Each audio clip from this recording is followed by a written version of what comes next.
to introduce the session.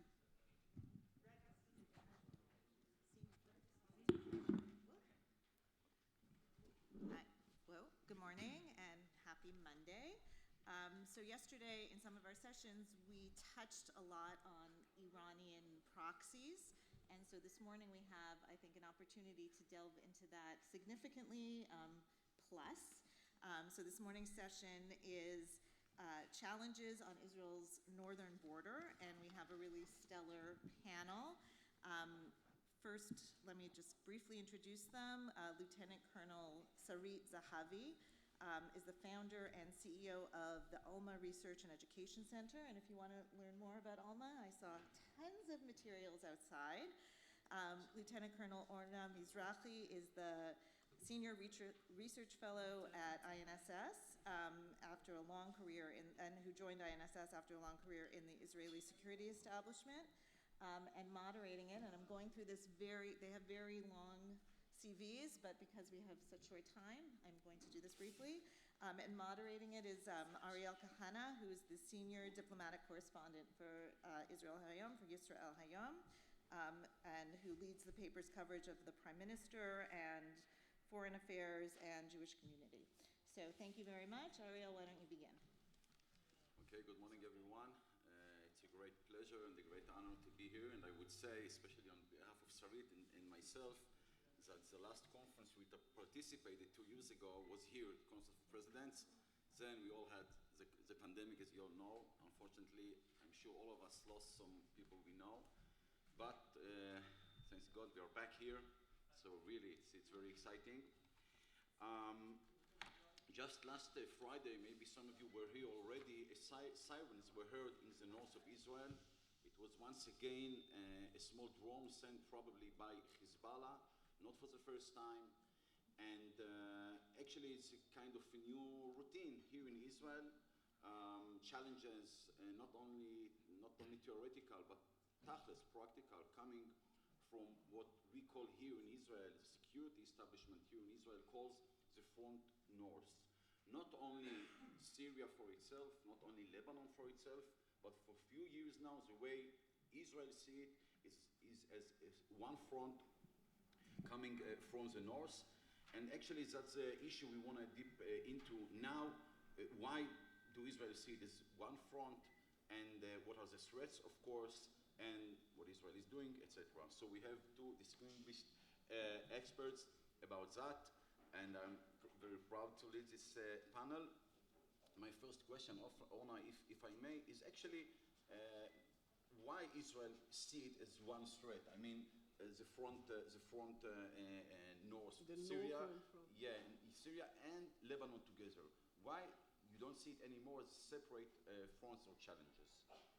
Okay, first let me say good morning and thank you for having me here. It's a great pleasure to participate in this very important panel.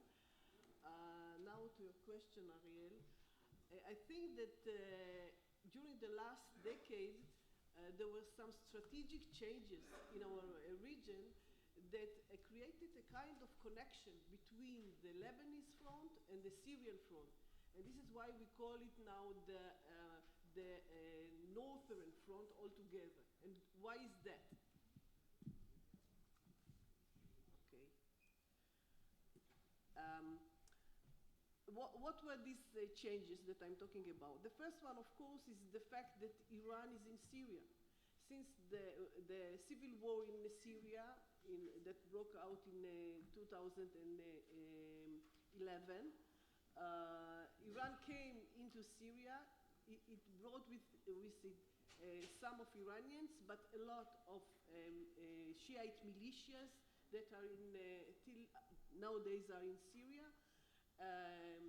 Nowadays we have something like 20,000 fighters that are under the command of Iran in Syria. And it's a big change because now Iran, with fighters and weapons, is a neighbor of Israel. The second change was the creation and the creation of this Shiite axis that you are seeing in this slide that is led by Iran. I mean, Iran, Iraq, Syria, and Lebanon that is embracing Israel from all its direction. And we have also the Hamas in the south. And they all have Iranian weapons. They are all getting assistance from Iran. And they are all, the connection between all of the parties, the factors of this Shiite axis is very tight, it was tightened during these years. So if something happens in one front, it's obvious that the other fronts will also participate in this military activity, and this is why we decided that, and I forgot the fact that also Hezbollah that is a main military threat in Lebanon, there are also Hezbollah in Syria. So you can't talk anymore just about the war or the military conflict between Lebanon and Israel. You have to see the whole of the picture, and this is why we relate to it as the northern front. I'll stop here. Okay. Okay, תודה רבה, thank you. Sarit, let's go to you. We saw again just last week another drone attack from Lebanon. In this case, as far as I know, it was by Hezbollah. In case there is a war, just like Orna just ended, in case of a war, does it mean necessarily that a war against Hezbollah, for example, means also war in Syria, and the opposite way as well? A war in Syria against Shiite militias in Syria, does it mean as well war with Hezbollah? I think that the odds that we'll have a two-front war and maybe even three-front war if you add Hamas to this is pretty likely, especially if this would be focusing with Lebanon. If we will see a war that will begin against Hezbollah, I don't see a scenario that Syrian front will not join. Actually, what the Iranians are trying to do is to create the model of South Lebanon in southern Syria. And this is happening with the military aspect, as Orna described, but also with the civilian aspect. And we see a growing civilian presence and involvement of the Iranians in the region, in southern Syria, in order to enable this military infrastructure to grow in those areas. So I think that one of the questions we should ask today is what will happen there in 5 or 10 years if nothing will stop the Iranian civilian establishment with demography, with ideology, with education, with humanitarian assistance, everything. We see this happening in front of our eyes. And if this will continue to develop, so the Iranians will be able to build the same infrastructure inside the villages, which today hardly exist, the same way it had done that in South Lebanon. Of course, it's more difficult in Syria. The population is different, but they are working pretty hard on that. It brings me to, before we go to the short movie you prepared, it brings me to a specific question about Syria. We already know for years that Hezbollah is hiding its 150,000 missiles in private homes of Lebanese people to make it, of course, very hard or maybe even impossible for Israel to take out those missiles, as we saw in the second Lebanon war and so on. Is this going on in Syria as well? The militias are hiding the missiles in private cities and so on? So it just started in Syria. We published about that. We've seen this in Dara, for example, which is a Syrian Sunni town where the civil war started. In the south of Syria, right? In the south of Syria, around 20 miles from the Israeli border.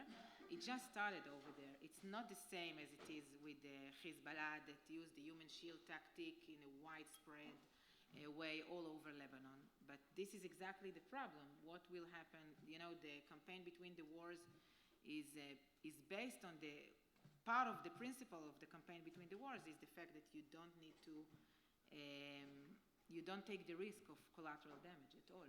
Okay, we'll go in a minute to the campaign between the wars. Let's see, please, the short movie you prepared in Alma Center about the North Front.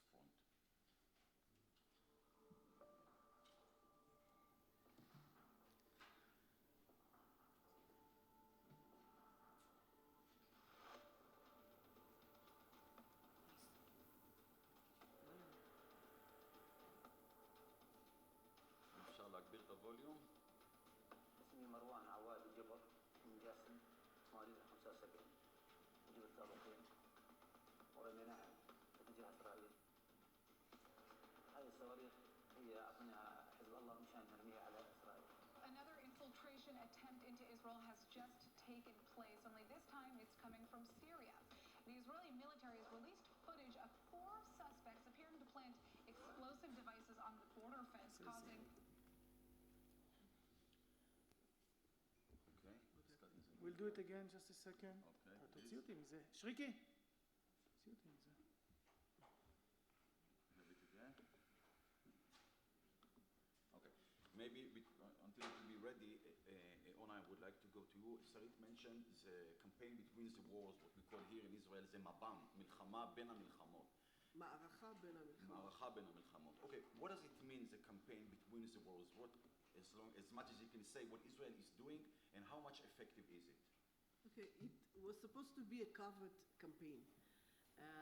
And it was the strategy that was adopted by the IDF in the last 5 years, since 2017, under the leadership of the Chief of Staff, Gadi Eisenkot.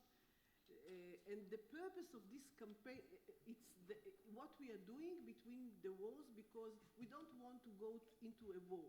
And the purpose of this campaign was to delay the need to go into a war, to minimize the threats, Israel's threats. I'll continue later. No, okay. Please keep going. We'll go to the movie in a minute. Keep going, yes. So the purpose of the campaign between the wars was to delay the need to go into a war and to minimize the threats that are posed to Israel and to deter the enemies, and of course mainly the Northern Front enemies, although there is also the campaign between the wars in Gaza. But now you have to understand that it's a whole comprehensive campaign. It includes not just military activity. Of course, what is exposed is the military activity, the military attacks in Syria, and the ground operation and things like that, but it also has another component, this campaign, like cognitive warfare, cyber warfare, and political activity. So it's a whole comprehensive campaign that, as I said, its purpose was to delay the war and to gain as much as we can between the wars in favor of the Israeli interests.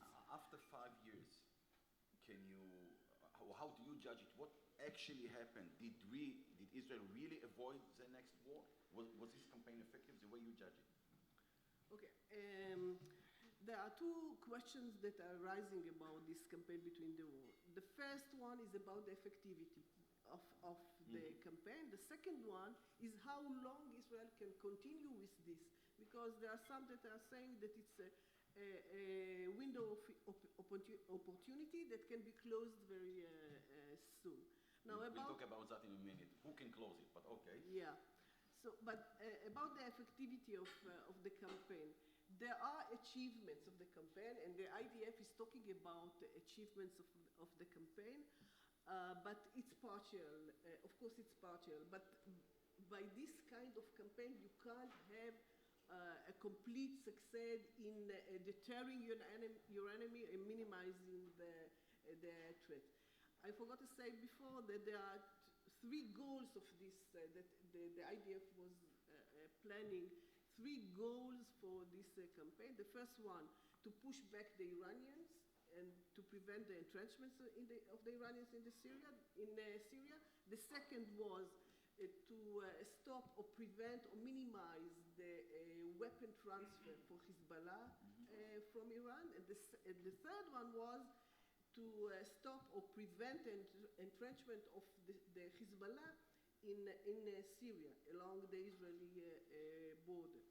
So there are some achievements. You can't ignore the achievements because some of the transfer of the weapons were stopped, and we see that the Iranians, the pushing back of the Iranians, not just by the military attacks, but also the political activity, and the changing of the circumstances, they are not so close, and we have less Iranians in Syria. So there are some So which is achievements, effective. but it's not a complete or Sure. absolute Okay. change. So the one who led this campaign, the anti-Israeli campaign by Iran, was of course Qassam Soleimani. Let's go back now to the movie. You know, you always prepare the movie, the video before the panel, and it never works. But now we have it.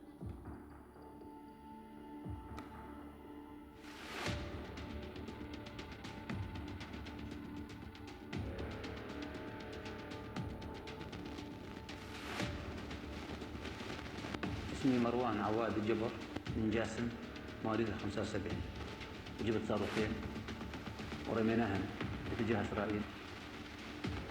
هذه الصواريخ هي اعطيناها حزب الله مشان نرميها على اسرائيل. Another infiltration attempt into Israel has just taken place, only this time it's coming from Syria.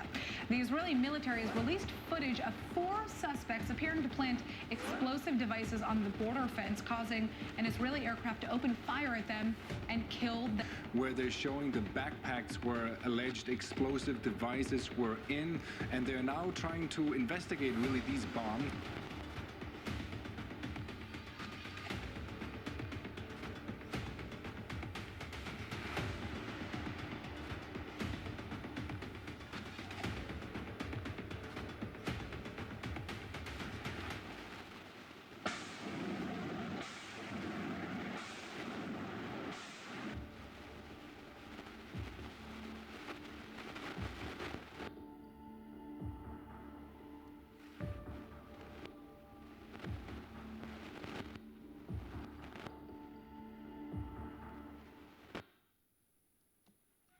Okay. Sarit, תודה רבה. Thank you and your people in Alma for preparing this video. We can see here everything is so tiny, so close. That's the way it is in Israel. Now, Orna mentioned possibility that the campaign between the wars will be avoided, will be stopped. And of course, while we speak here, there are two, I would say, major international processes what takes place. One is, of course, Ukraine, and the other one is Vienna talks. Let's begin first with Ukraine and Putin. Actually, you know, people in the security establishment here in Israel are saying Russia, Putin is our neighbor, not Syria. Russia is our neighbor. As far as you see it, Sarit, is Putin going to stop us? And in general, how does the possibility for a war in Ukraine will affect what's going on here in Israel in the North Front? First, I think our neighbor is Iran. Okay. I agree with that. Okay. Russia is another neighbor, but first and foremost is Iran. And by the way, as we've shown, it's all over the northern border. As for Ukraine, look, what we've seen in the past months in Syria with regard to the Russians is very interesting. All of us will expect that if there is a clash in Ukraine and most of the Russian army is based there, we would see limited actions and activities of the Russians in Syria. And actually what we see is quite the opposite. We see more involvement of the Russians in areas that traditionally were under the influence of Iran. We've seen this next to the border, while the Russians are now training soldiers from the first corps of the Syrian army, which was traditionally trained by the Iranians, by Hezbollah units over there, and now we see the Russians are there. For how long do we see it? In the past, this is all developments of the past few weeks. Few weeks. We see Russian landed after the Israeli attacks in Latakia. We see Russian landed in Latakia with a company that is based there. We see more Sukhoi in Khamimim, which is a Russian Air Force base, but again, it's a message. And I think all of these, and the patrol that everybody discussed next to the Israeli border, but not only above the Israeli border, but also above Iranian influence areas. And that's why we in Alma Center believe that actually all of these examples are messages to Iran rather than messages to Israel. And it's a symbol of a growing competition between the Russians and the Iranians over Syria, which is good for Israel. What is a message from Syria to from Russia to Iran? The Russians want to minimize the Iranian presence there as much as possible. I don't see them completely destroying the Iranian presence in Syria, of course. I think the Iranians are decisive enough to stay, but definitely what the Russians are doing is good for Israel. The question is, with Ukraine, what will a clash between United States and Russia, or a clash between the West in general and Russia over Ukraine, would do to this new trend that we see now in Syria? And of course, it will put Israel in dilemmas that we can't even imagine. Foreign Minister Lapid talked about the Jewish communities there, but of course, I believe that the Russians will try to put pressure on the West through its neighboring situation with Israel over here. And again, it's all about what will develop in Ukraine. Yes, we don't know that. This is the big question mark. Okay, we do hear, I wonder what both of you think about it. We do hear from time to time, if I'm not wrong, it's a defense minister of Russia saying that from now on, Russia will not let Israel anymore to attack in Syria. It's not the defense establishment. Sorry? This is the foreign ministry. The foreign minister. Okay, so he foreign keeps saying ministry. it, but we keep acting in Syria. I mean, what's going on here? Is it a threat, I mean, by him, that one day we will see really they stop us, or it's just, I don't know, propaganda? I think that we have developed a very positive dialogue with the Russians, and we should keep that. We should make sure that we are not damaging Russian soldiers in Syria, and we are not endangering them, because this is a red line for the Russians. But for now, and again, this is the reality today. The reality is very flexible here in the Middle East. Today, it seems that yes, Israel preserve its freedom of operation with a very good dialogue that was developed with the Russians. Yeah, you have to understand that there is difference between the sects in Russia. We have our channels to the Russian. We have the leaders channel. We have the military channel, and even the NSC channel to the Russian NSC.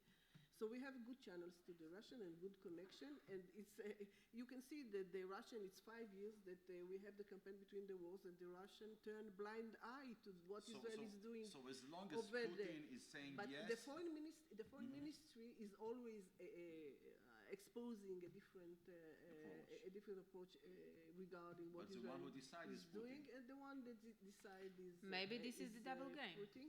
It's all Yeah. intentional.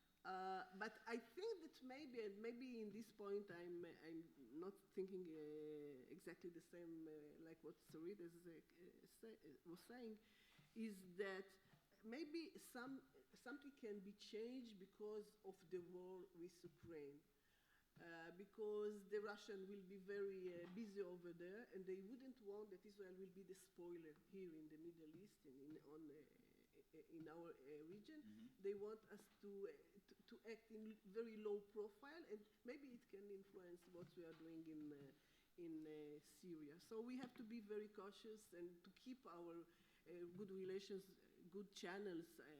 I don't want to call it good relations, but it's understanding between Israel and the Russian, because we have both interest of pushing back the Iranian from Syria, and we have to see how we continue with this dialogue, although they are occupied maybe they will be occupied in a war, and this will divert and shift the attention, not just of Russia, also of all the international community, from what's going on to Europe, and I think it's a negative development for us. Yeah. Okay, of course we mentioned Iran a lot during this panel. Before we go to Vienna talks and how it affects what's going on here, Sarit, I would ask you for a minute. We put a map of Iran showing how it goes to, actually almost to Israel. If you can, very shortly, if you can, in a few words, what are the ways, what is Iran doing to send all the munitions to show us on the map what's going on? I think what you see in the map is the ground corridor or the land corridor that the Iranians developed, and this is the interest of Iran in Iraq and in Syria, enabling it to transfer the ammunition all the way from Tehran through Iraq, Damascus, and from there to Beirut. There are 3 routes. The northern one that goes through Mosul and the Kurdish areas, which are in kind of brown in our map, is not very comfortable because of the Kurdish areas in northern Syria. The southern one, there are 2 of them. One is a little bit longer, but anyway, both of them are actually going through Tanaf, which is where the Americans are based. So they are smuggling through there as well. No border is completely 100% closed, but actually it's not very comfortable for the Iranians. So the one they did develop is the one in the middle, which is El Bukamal, where they build a big base, and they're, again, doing everything, civilian aspect and military aspect, building their capabilities in this area, in El Bukamal. At first it was not very easy because there was ISIS there, but eventually they managed to push ISIS out, and sometimes you see clashes there. So this is the main ground corridor, which is the one in the middle. Okay.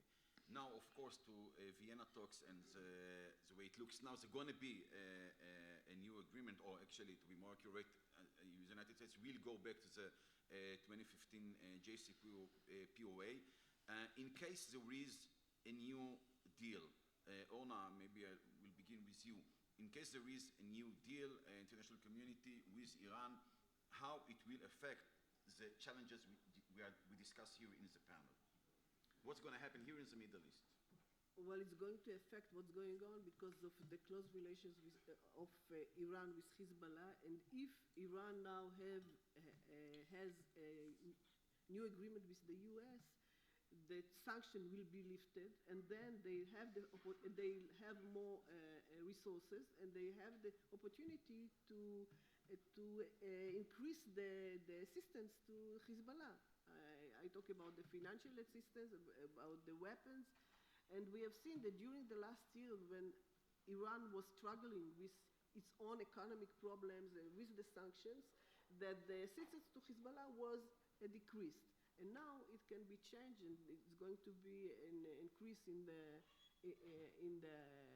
situation, and the Hezbollah will be could openly not be so much restrained, because I think that during the negotiation it was more restrained than is going to be in the future, because we have to distinguish between the nuclear threat and the conventional threat that we have here in the region. And the conventional threat is no less important and no less threatening Israel.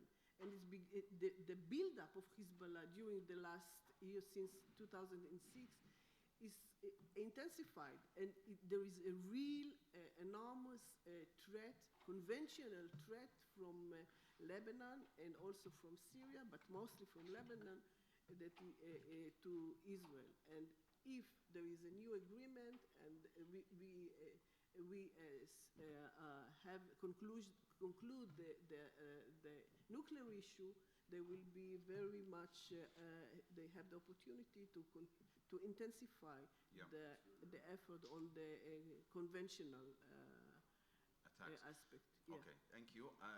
Sarit, maybe Orna is too pessimistic. Maybe here in Israel we're too pessimistic. We always see the threats. Hey, there's going to be a new international deal, agreement. Iran will get what it wants, and everything will be all right. I mean, I'm trying to challenge the discourse. Maybe it's not so bad. There will be, again, a deal, and it will be good for the Middle East to have it. Everything will be more calm and so on. I try to be optimistic. I live in the Galilee. But we live in Israel, we try to be optimistic. We must be optimistic. But being optimistic is all about our side, our capabilities, our life here. When I look to the neighborhood, I see a different reality. And I have few notes about that. First, it's not only Hezbollah. The capability of Iran to provide more ammunition, more civilian establishment, more influence in the Middle East is based on the fact that the sanctions are being lifted, let's put it this way. And it's not only Hezbollah, it's the Houthis in Yemen that are launching rockets and UAVs towards the UAE. It's in Bahrain unrest. Most of the population in Bahrain are Shiites. It's in Saudi Arabia, a minority of Shiites there as well. It's in Iraq and it's in Syria. So it's not all about Lebanon. It's much wider than that. And to all of that, Iran will send the money. The money of there will not be prosperity for the Iranian people following the lift of the sanctions. The Iranian government do not care about the Iranian people. I'm saying that very sadly. And if we are looking backwards to last time, when the JCPOA was signed, you could see that this was the point that the Iranian became much more involved in Syria after the JCPOA was signed.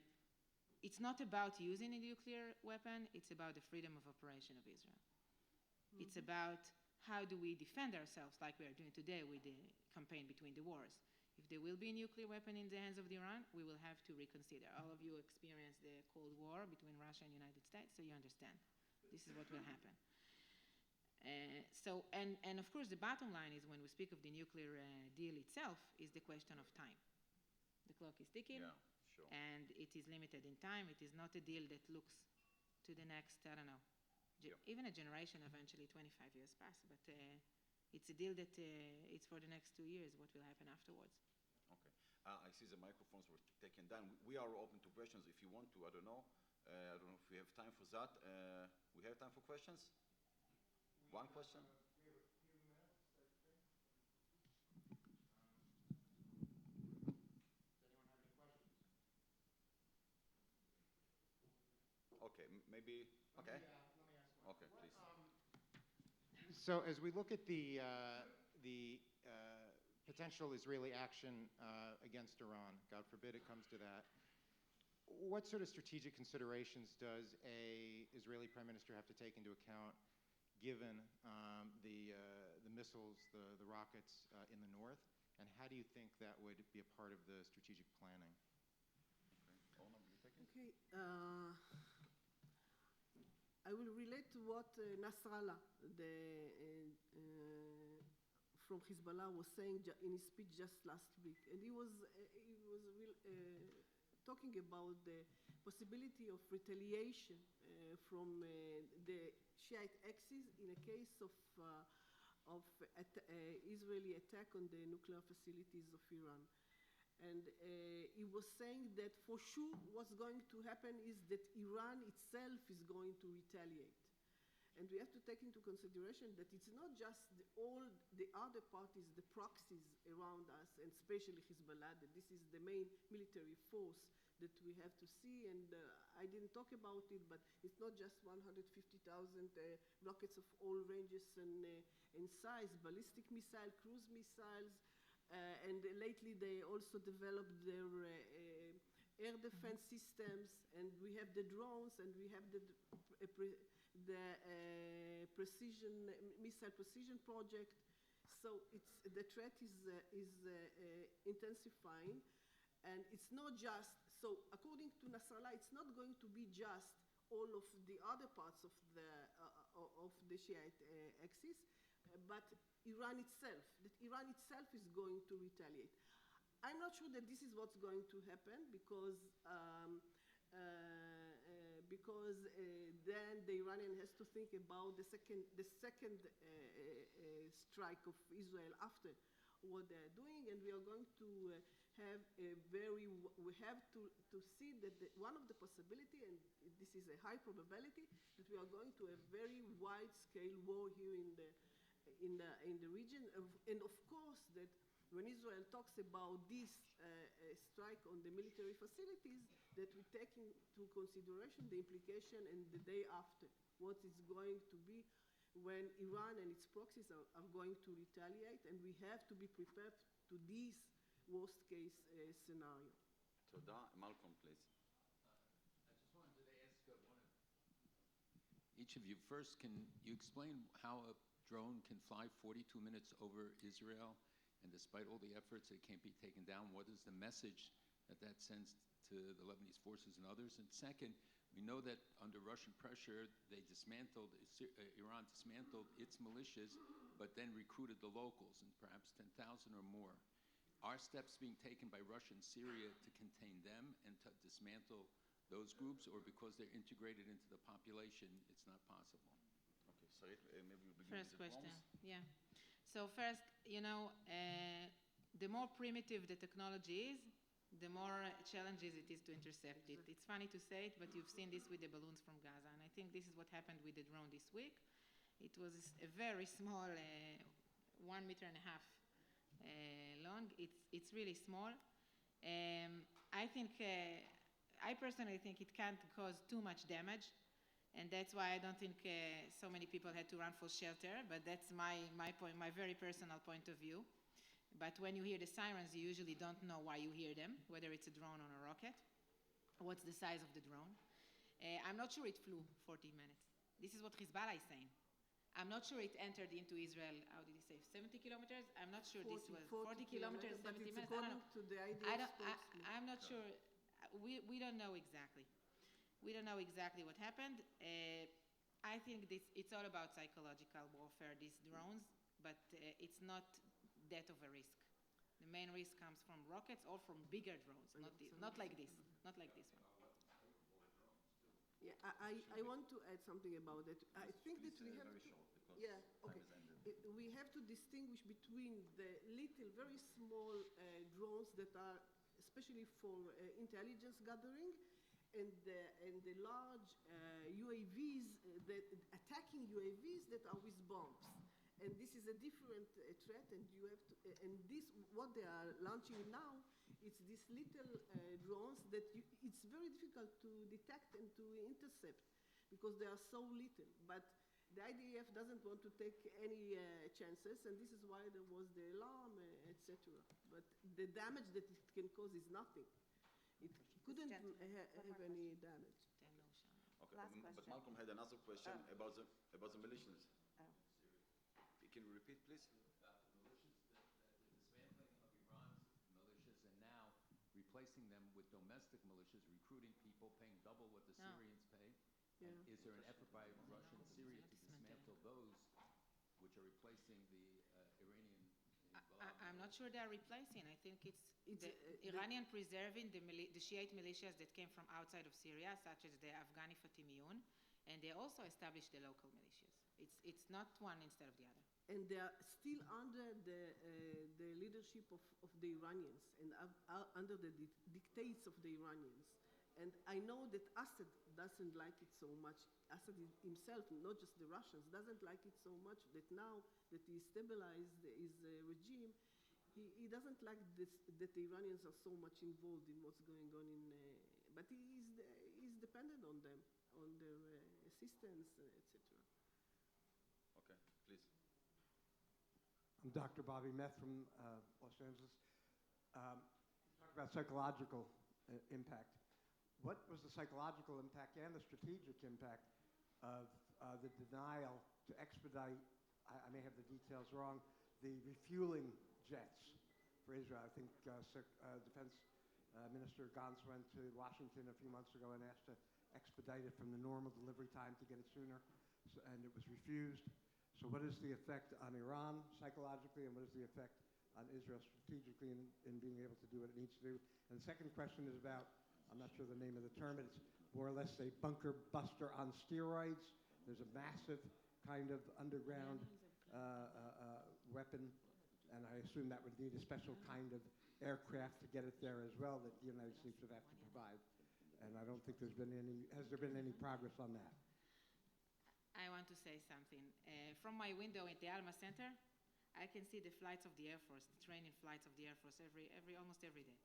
So one day, 2 weeks ago, suddenly, all of a sudden, I see Airbus. How do you say it? A Boeing? I don't know. A really big plane. It was not a jet. Okay. And afterwards, we understood it was a fueling plane. It was probably training. It was a huge plane. It flew very low. It was American or Israeli? Israeli. Okay. Israeli. Very, very impressive. Going all the way from west to east, from the Mediterranean towards Syria. Okay, we can see the whole Galilee from our window. What I'm trying to say is that it's not about one visit of our defense minister to the United States or one note that he received from the administration. The psychological warfare is ongoing, and you cannot just look at one specific thing on the timeline that happened. And when I'm looking on the timeline in general, what I see is campaign between the wars that is still going on. What I see is an open tap between Israel and Hezbollah on 2 Hezbollah combatants that were killed, and it's attributed to Israel. And Hezbollah failed to revenge, and you've seen some of the examples in the video. So actually, I am optimistic, as I've said, about that. I want to say one sentence about it. Also, of course, it was a negative message from the US not to get those fuel airplanes, but at the same time, you do see, especially in the last months, what you didn't see before, time and time again, bombers, American bombers with Israeli F-15s and so on, It's a new message that was not seen here in the same drills going on in the sea and so on. So maybe you have a negative message from one aspect, but you definitely have a positive one when it comes to Israel and the US from the other side. We have to conclude. Thank you very much. I just want to say, thank you, that although we talked about the threats, Israel is in a good shape. It's a prosperous country. And enjoy your time here. Toda rabba. Thank you very much, Orna, Sarit, and Ariel for ending on a positive note, but very important information for us to know. Thank you. יאללה, קדימה.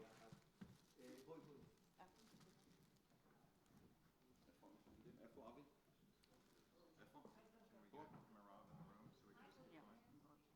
People, please stay seated because Minister Michaeli is coming in momentarily.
Okay.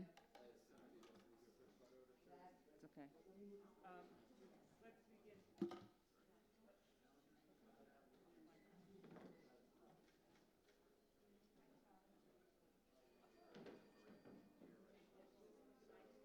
Wait, I need the mics. Yes, let's just start. Asaf has. Oh, I have two here. Wait, I have two here. If everyone can please take their seats. I would call on Sheila Katz, the Executive Director of National Council of Jewish Women, to introduce the minister. Thank you. Hi, everyone. Good morning.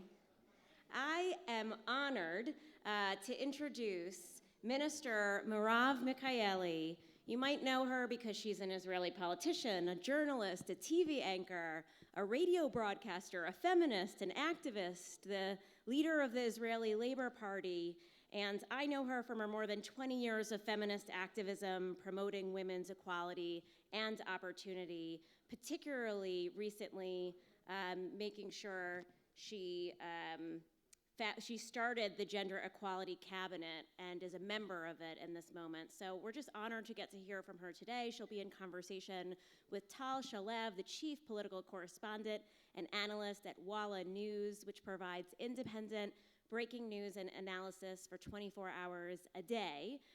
They're going to be in conversation from about 10 to 15 minutes, and then we're going to open it up for conversation. So please join me in welcoming Minister Merav Michaeli. Good morning, everyone. Good morning, Merav. Good morning. Good morning, Tal. Yes, it's working. And thank you, Sheila, for the warm introduction. It's a pleasure to be here, as always. And I'm happy to meet you here. Happy to meet you here, and welcome to Israel. So we're 8 months into this, the change, the so-called change government. And I want to ask you one thing you like about this government and one thing you don't like about this government. That's tricky. Well, the thing that is more complicated for me is not a surprise. I was a part of forming this government because it was very clear that the situation was very dire, and it was a must to replace the governments that preceded us that were so toxic and so harmful for the state of Israel, within Israel and outside of Israel. But I knew that it was going to be very complex for labor to be able to carry out our ideology, both in the social economic sphere, in the state and religion sphere, and of course in the political sphere, especially regarding the relationship or the conflict with the Palestinians, which we believe should be resolved in an agreement. So that is really the sort of challenge that we're facing on a day-to-day basis. So this is something that I knew would not be easy and is not easy and challenging. But the good thing is that in terms of cooperation, atmosphere, the ability to carry out the work that is so needed for the benefit of the state of Israel, the citizens here, what we are able to do is, I think, more than I have expected. And there is, and really, I don't think it's, and I think maybe the biggest thing is something that I was wishing for and I thought would happen, but I wasn't sure, but it's happening. And I think Americans can relate to that. That coming out of a long period in which everything was constantly crazy, and a crisis after crisis after crisis, and every 10 minutes or 5 minutes or 10 seconds someone says something horrible and your jaw drops because you don't believe that it can be worse than what was said 10 minutes earlier. This decompression of like going back to actually taking care of life itself is the biggest benefit of this government. But do you feel that this is a centrist government, that it's a balanced government, or does it tilt to the right? Because I'll tell you honestly, the right-wing politicians, they say, well, the left-wing parties, this is the only government they can be part of, and we have other alternatives, so you're in an inferior position. I don't think they, well, I think putting it this way is, well, I like to speak nicely about people. I don't look at it that way at all. Again, I mean, it's clear that this was the only composition possible in order to replace the previous government, which, again, it was a necessity to replace. And apparently everyone in this government is in this government, and it's actually much more stable than it often looks, and also Israeli media is so addicted to the drama and to the political crisis that every now and then sort of, you know, you find something. For instance, now labor is fighting to maintain the minimum wage as something that is worthy and livable, and there's a threat on this position of this the minimum wage. Immediately it's portrayed as a huge crisis, and is the government going to fall over this? The answer is no. It's not going to fall over this. It's going to be worked out this way or another, as we do in any other thing that comes up. So yes, there are disagreements, and we are dealing with it. I was aware as the chair of labor that it is not this is not the government that labor is forming, and labor is not leading its ideology, but labor is certainly leading the social economical parts of this government. For sure, we are at the forefront of this. And for sure, we are succeeding in doing what I saw as the achievable goal, and that is working to prevent steps that will prevent us from a future solution with the Palestinians. It's a day-to-day effort and challenge, but we're doing it. So what is the government strategy on the Palestinian issue? Actually, it's very clear. I think there's a lot that's been done to improve Palestinians' lives in order to change, again, the atmosphere, even though the Prime Minister does not believe in a political solution. He does believe in, I think, dignity and the ability of Palestinians as well to improve their lives. So I think many ministers are working to enable that. You know, again, it's not the way I see the future solution. It's not enough, but it's certainly, and you can see that in Gaza, on one hand, we are very firm, and on the other hand, we are enabling much more economic development and economic opportunities for the Gazanians. So it is an improvement. Do you think that it'll be easier when Lapid, if and when Lapid becomes prime minister, to move forward with the Palestinians or to make even bolder moves towards the Palestinians? I don't know, I don't think I've even thought about it. I don't know that I know what Yair Lapid's ideology about the Palestinian is. I don't know if the composition of the government will allow any thing of the sort. But as you know, Tal, my mission is to rebuild labor to become again what it is supposed to be and what it has a responsibility to be, and that is the ruling party for the liberal camp, the center-left camp in Israel, the peace camp in Israel. So hopefully, soon enough, we will be able to go back to this position and lead also this huge challenge of Israel towards a solution. We'll talk about the Labor Party at the end. You're one of the sole voices in Israeli politics altogether that supported the 2015 Iran deal. What do you think about the current one? It's a very different one, unfortunately. I certainly was a supporter of the JCPOA. I thought it was a right way to go at the time, even though it was clear that it could have been made a better deal if the Israeli Prime Minister at the time would have dealt differently with the American president and the efforts that were taken.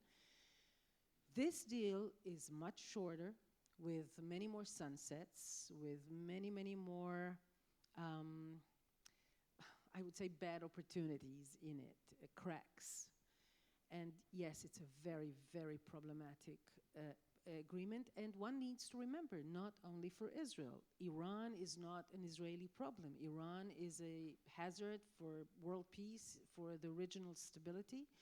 And so we're doing whatever we can to make it as best as possible.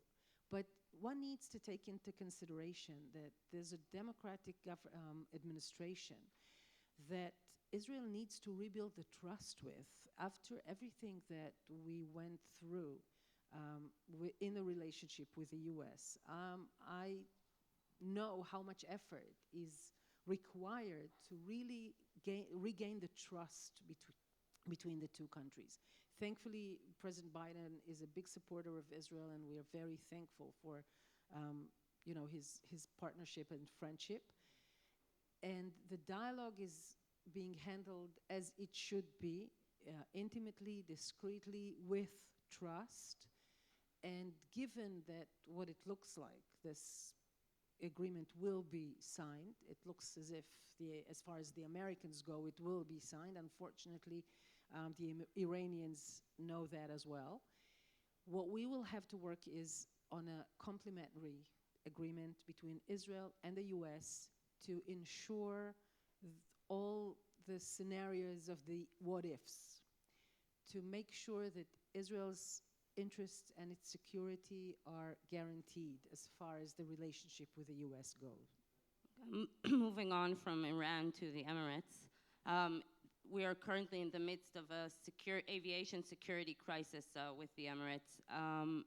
How do you think, what exactly does Israel want from the Emirates that it's not getting?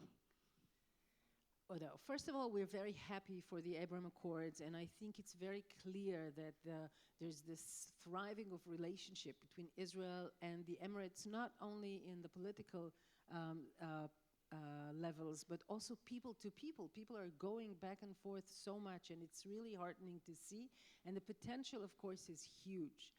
Now, as you know, we spoke about regional terror being unfortunately one of the things that we are afraid of now because of the possibly or probable upcoming agreement is really the regional terror that is so dangerous for everyone. And so it's a known fact that Israel needs special security arrangements around the world. We are in a dialogue with the Emirates. This is something that's been led by the Secret Service in Israel. And as you know, I am a big believer in understandings and in bridging whatever differences. So there's a lot of effort that we're putting in now. I'm positive that we can sort this out.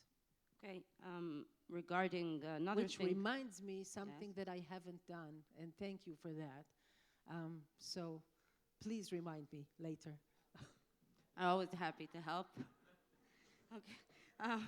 One of the things that this government is changing very dramatically is reforms on religion and state. We see the Religious Affairs Minister Matan Kahana leading reforms in the rabbinate, in the kosher certificates, now conversion reforms. One of the things that this government is not taking care of yet is the Kotel agreement, and that was one of the labor's major flags. Now, I know that the Prime Minister was here yesterday, and I think he promised progress on that very soon, but knowing from my sources, I know that at this moment, this is stuck in the coalition. So where does this stand? It doesn't have to make progress in the coalition. It has to make progress in the Kotel, on the ground. This is what needs to take place.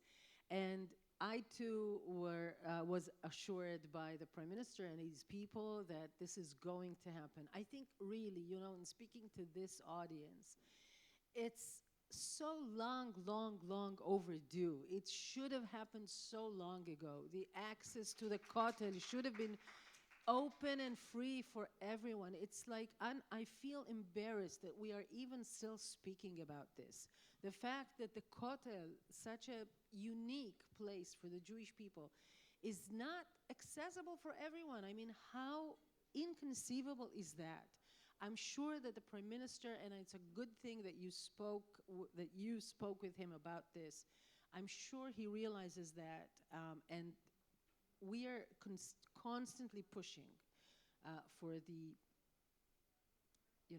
completion of this accord, which is, listen, to me, the Kotel Accord is already a compromise, because I think it doesn't really make sense that a part of the Kotel, or that the main part of the Kotel, has turned into an ultra-Orthodox, a Haredi synagogue. Again, the Kotel should have been open and should be open for everyone. But at least this other part that should really be a service to all those who wish to pray according to their own belief, this is something that must happen ASAP. But you will agree with me that you started out when this coalition was established, and the Kotel agreement, I think August, September, it seemed like the Kotel agreement was underway, and the prime minister was, and it seemed like it stalled to the moment, and other reforms were pushed forward. First of all, we need to remember that the Kotel is not in the baselines of this government. It is in part of the coalition agreements. It's not that we did not know it would pose a problem for some in the government. So it's not a surprise, but still, it is something that must happen. It's just, there's no other way. It has to happen, and labor will not let it go before it does. Okay, one last question before I open up to the audience. Ra'am, we didn't talk about Ra'am, part of this coalition for the first time in decades. Arab Party is part of the coalition. Do you think this is a one-time thing, or that from now on this is going to be the common standard, and that this will succeed and become a model of coexistence? First of all, part of the reasons why I decided that it was the right thing to do to form this government was that I am so proud to be a member of the first ever coalition that includes an Arab party in it. And I think the experience that we are gaining, again, as challenging as it is on the day-to-day experience, is such a good experience of the possibility to work together and to work as allies. You know, when you are asking about what is it going to be like in the future, I always believe that we're not bystanders. We're not watching what's happening. We are creating it. And as far as I'm concerned, I am committed to continue building this coexistence, not even a coexistence, it's a genuine partnership, but with the Arab society in general. By the way, not only, also with the ultra-Orthodox community is something that needs to be rebuilt in a very, very different way than it is constructed today. And the way to do it is not only by cooperating with an Arab party, this one or another, but really reaching out to those millions of citizens on every kind of society in Israel and relating to them as we should, as equals, making sure that they are getting the rights, the civil rights that they should be getting, and realizing that we are Israelis and we have that in common, and that is what we should be working on. So that is what I and, of course, Labor are committed to continue doing. Okay. Let's have, yes, an applause. And yeah, so we're going to open it up for Q&A. I'll call in a few people. We're going to go over here first and then over there. And if you could just introduce yourself, say your name, what organization you're from, and your question. Sheila, so just before, there's something that I'm sorry I want to add on the Kotel Accord, because I was so concentrated on the Kotel itself. I didn't say that, you know, the person who's pushing it from Labor is, of course, Minister Nachman Shai, whom I'm sure you all know very, very well. And he's the one in charge, and also the one that, because we, one of the ministries that we have decided to take on is the, I do not like the word diaspora, but the ticket for our global Jewish community that we are working on restoring the relationship with and the trust with. And part of it is really putting Nachman Shai there, the person who knows these communities so well, and really insisted also on the Kotel Accord. Great, thank you so much. Go ahead. Oh, okay. Oh, I will. Boker Tov, I'm Rabbi Ellen Wollensfields. I'm the Executive Director of Women's League for Conservative Judaism. I want to apologize. Last night I didn't get to introduce myself. I was too excited to ask the Prime Minister a similar question. But Israel has the greatest intelligence in the entire world. They can figure out exactly who lives in Gaza where, and yet, when women of the wall go to the Kotel, and they have their Sidurim on Rosh Chodesh Tammuz torn up, thrown on the ground, a total Chilul Hashem, nothing happens to the people that we have on camera tearing up our Sidurim. If this happened, not that anybody would do this because there's more kavod there, but if an Ashkenazi tore up a Sephardi Siddur on the floor and was on the ground and then pinched and stepped on people, those people would be prosecuted. Yet somebody who's pinched, she's the one at the kotel, she's the one sent to the police, and the people who are pinching her just go. There's no respect. Elu ve'elu dvarim Elohim chayim. My daughter has been there at the kotel. She's been stepped on. She's 18. Last week on Sunday, it was a worldwide wrap where the Federation of Jewish Men's Clubs and the Women's League for Conservative Judaism promote wearing tefillin. I came in early just to do that. It's like my dream. And we were on Rehov Yafo, and people walked by. I'm getting to the question. And I was called a bat zona, said, are you a woman or a man? There's no respect. We have the best intelligence in the entire world, and yet all these Chilul Hashem is going on, and these men just get to, and women, throw our sidurim on the floor, tear us up, pinch us, and nothing happens to them. That's my question. Why does nothing happen to those people? It's very painful for me to hear you describe these things. As someone who was supporting the Women of the Wall forever, as someone who doesn't pray personally, and this is why I never came to pray with the Women of the Wall, but have supported them forever, and as someone who has in its party and the faction the first ever reform member of Knesset, Gilad Kariv, who goes with the Women of the Wall every month and sometimes brings them, of course, the Sefer Torah, because as a member of Knesset, he's able to bring it in. I can only tell you that I will speak to my colleague, the Minister of Interior Security, and ask him those questions that you just asked me. Thank you. Thank you so much. We're going to go to Naomi, and we're going to get one more question up here, and then we'll wrap up. Hi, I'm Naomi Adler. I'm the CEO of Hadassah. When you were in the U.S. a few years ago and we met, I'm over to your left, you said, I see Israel as a safe haven for Jews. And you've said that many times. You've said it to me, you've said it to others. I'm curious because so many people don't understand that the Kotel is just a symbol of the issues of religious pluralism. And what I think is important is to hear from you how we can, as American Jewish leadership, bring back the bigger picture. What can we do to ensure that you and the government are successful at bringing religious pluralism to the fore and respectfully to the fore, where it's not just, although as you know, I'm also a supporter of the Women of the Wall, as is Hadassah. It's more important for us to see the big picture. What can we do as American Jewish leaders to explain it quickly to Israelis as well as to the diaspora? And I know I don't like using the word either, but it's quick. Well, and we're going to get this last question up here, and you can respond to both because you've got a hard stop and have to leave. So thank you, Naomi. Let's get this last question, and then you'll answer both. Thank you. I'm Harriet Schleifer from American Jewish Committee, and I just wanted to piggyback because this was the question I was going to ask. We have a lot to learn. American Jews have a lot to learn from Israelis. Israelis have a lot to learn from American Jews.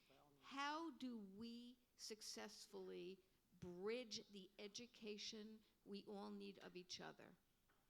And I would go into perhaps religious pluralism with regard to the status of marriage, because there are American Jews who practice less than an orthodox lens, because so many Americans are not Orthodox. How do we bridge that for marriage, for divorce, etc.? Again, I couldn't agree with the both of you more.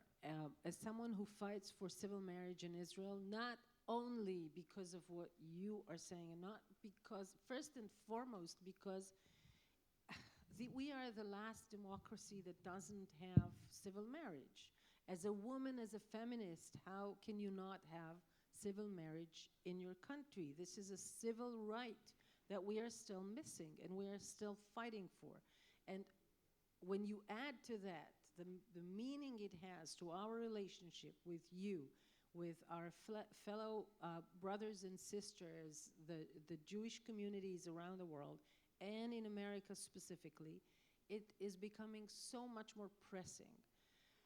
Unfortunately, in Israel, this has become something that is completely not, I would say, not even related to the issue itself, but part of this process that we have seen, that Judaism and the Jewish tradition was used as a political tool to enhance one side of the political map, to strengthen one side of the political map, and weaken and delegitimize the other. And it falls into that.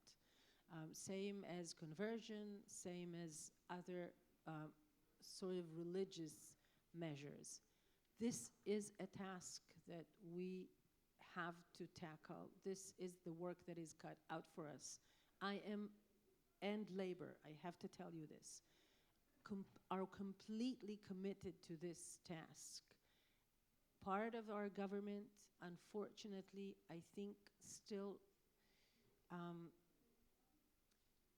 I don't want to, give my partners to this government like grades, okay? But they come from this part of the political map that turned Judaism into this something that is being used instead of being a tool to bring us all together and to give us more options and more possibilities and to allow our people to thrive. I'm sure this is a phase that we will get over. And I cannot tell you how much I value your partnership and your friendship and the fact that you are not giving up on us. And I'm asking you to keep believing that we will make it work, because we just have to. So thank you so very much. And I promise you we will get there, hopefully sooner than later. We will make it work. Thank you so much. Thank you so much. We have a gift for you that we'll share that says, "For the sake of Zion, I will not be silent, and for the sake of Jerusalem, I will not rest," made by a feminist artist. But we do hope you get to rest, but we are excited to leave this with you. Thank you for joining us today.